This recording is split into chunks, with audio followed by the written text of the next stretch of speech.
Hello everyone, welcome to the Books of Morgan. I'm Morgan and today I'm going to be doing my May wrap-up.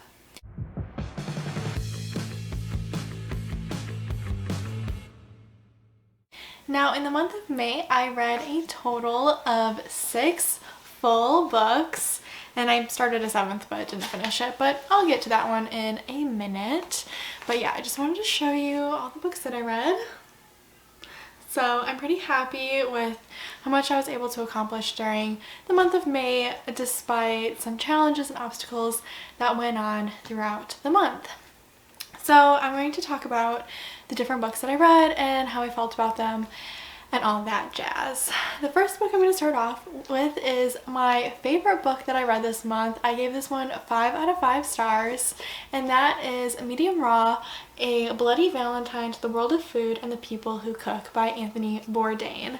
Now, I absolutely adored this book. I typically don't read a lot of nonfiction, let alone any memoirs, so this was definitely out of my comfort zone, but I love Anthony Bourdain and I feel like I love him even more now having read this book. It is so funny, so raw. Like, I know that's what he uses that word to describe his book in the first place, but it's very genuine. I feel he does not hold back. Like, there's a whole chapter on here on people who he hates and people who he likes in the restaurant industry, and I just think that's so brutal and just so Anthony Bourdain, but it like exposes the truth of what it's like to work in the world of food, and I just really appreciated this take and this book, and it made me miss him a lot because I feel like he and I definitely have similar views on food in general and culture and all that stuff. So if you enjoyed like No Reservations or Parts Unknown, his TV shows, I definitely recommend looking into his nonfiction books because it's a much more introspective view into Anthony Bourdain himself. So it was very good.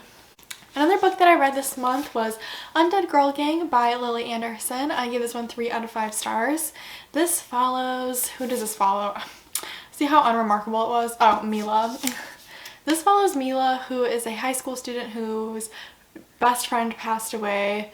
They found her dead in a river, and she doesn't think that her friend killed herself or that it was an accident, so she tries to resurrect her. And then she also resurrects 2 cheerleaders who she hated, and they try to figure out who murdered them. And there's like some witchcraft and stuff in here.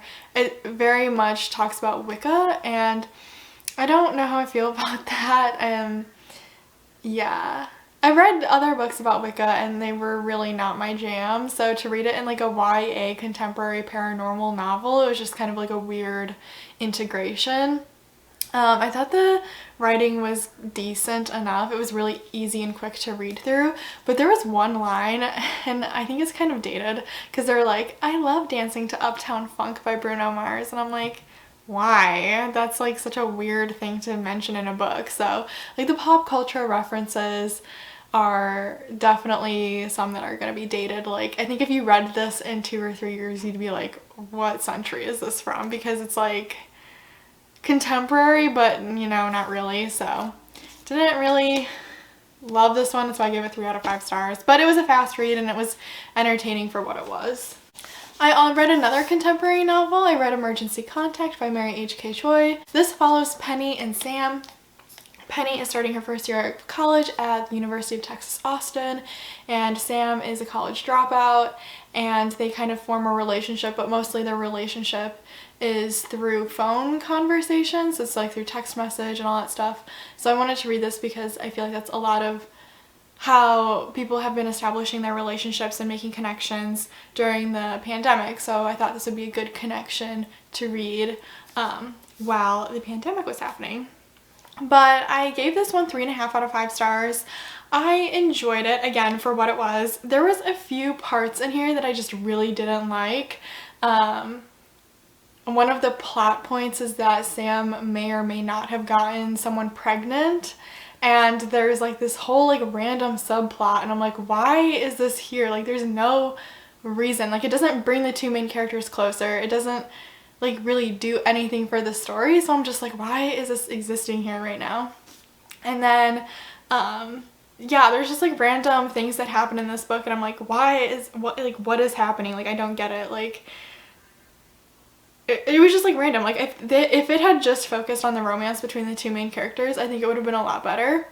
I also really enjoyed like the references mentioned in here. Like I think there's like a reference to Fleetwood Mac and like some intelligent quips and stuff. But so it was an enjoyable reading experience. It was just like random subplots happening like didn't make sense to me. So that's why I gave it 3.5 out of 5 stars. I am interested in reading Mary H.K. Choi's other book, Permanent Record. So maybe I'll read that at some point, but I'm not going to rush to do that. I also read The Paris Hours by Alex George. This is a very short historical fiction novel. It actually takes place in 24 hours in Paris in the 1920s, and it follows 4 different main characters, and they all kind of meet in the end, and they're somehow connected to each other. And I gave this one 4 out of 5 stars. When I was reading this, I was kind of in a slumpy mood, and I was just like, I just want to read a short book and get through it. So I think that if I had actually like focused more on the plot and the characters and everything in here, I would have, you know, enjoyed it more maybe. I also just like don't know if the 1920s is really a time period that I'm interested in historical fiction, but I guess I'm working through that. And then so there's 4 different characters in here, and I thought the connection between 2 certain characters was very obvious, and it was supposed to be like this huge plot twist, and I was like, this is kind of predictable to me. And I was right in my prediction and what was happening and how they were connected, so it was kind of disappointing. I hate when I'm right. like shock me, please. But if you're interested in like Paris, like this is like a very visceral experience. Like if you want to be transported back to 1920s Paris, like you will. Like this does it. So if that's something that you're interested in reading, I definitely recommend it. And I did enjoy it. It was just somewhat predictable in moments, and I don't know if the 1920s is really my period in historical fiction, so that's that. I also read Woven in Moonlight by Isabel Ibanez. This is another historical like fantasy book. This follows Jamina, who is a decoy empress type situation for her tribe, and she has to go undercover in this rival tribe and try to take them down from within or something like that and figure out their plots. I give this one 3 out of 5 stars, or 3.5 out of 5 stars. I really liked the magical elements. So like the magic system is in here is that Jamina can take like moon dust or like some magic with the moon, and she can weave things, and then the things that she weaves can come to life. So whenever she weaves like an image of a sloth, like this sloth will like come out of her tapestry and like be a thing, which I thought was really cool. Like that was a really interesting magical element. I think what I didn't care for this is that it is YA, and some of the romance and the drama within seemed very like young adult, and I mostly read adult books, so it was hard for me to like kind of put myself in the shoes of like a 16-year-old being 22. Not that I'm too far off from that age, but like I don't know, sometimes I have a really hard time relating to like young characters' decision-making skills, and like I know that when I was that age I probably wouldn't have, or I probably would have made the similar mistakes and stuff like that, but like reading it as an adult sometimes can be kind of frustrating. But overall I did like this book. I read it and I enjoyed it, but I mean there was just some elements to it that I didn't really care for, so that's why I gave it 3 out of 5 stars. The one book that I was really focusing on reading this month was Prairies of the Orange Tree by Samantha Shannon. I read this whole thing. This bad boy, this 800-page monster. This is an epic high fantasy novel. It's a standalone, it's not part of a series, and it follows the Queen of Innis, I think. This follows Queen Sabrin and a bunch of other characters, and Eid really is the main character, and it's multiple perspectives throughout the whole 800 pages, and there's like dragons involved, which is really cool. It's an element that I really like. But the queen needs to produce an heir, and there's events that lead up to her being unable to produce an heir, and basically the whole queendom is going to crash and fall, and they're like, what are we doing? And then there's also this evil entity coming back to try and reclaim power and stuff, so they have to fight off that evil stuff.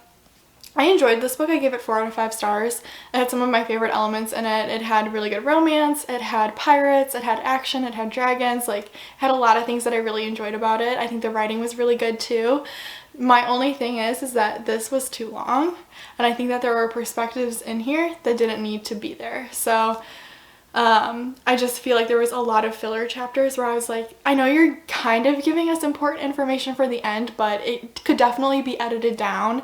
I don't think the writing is super concise, and that's why it ended up being over 800 pages.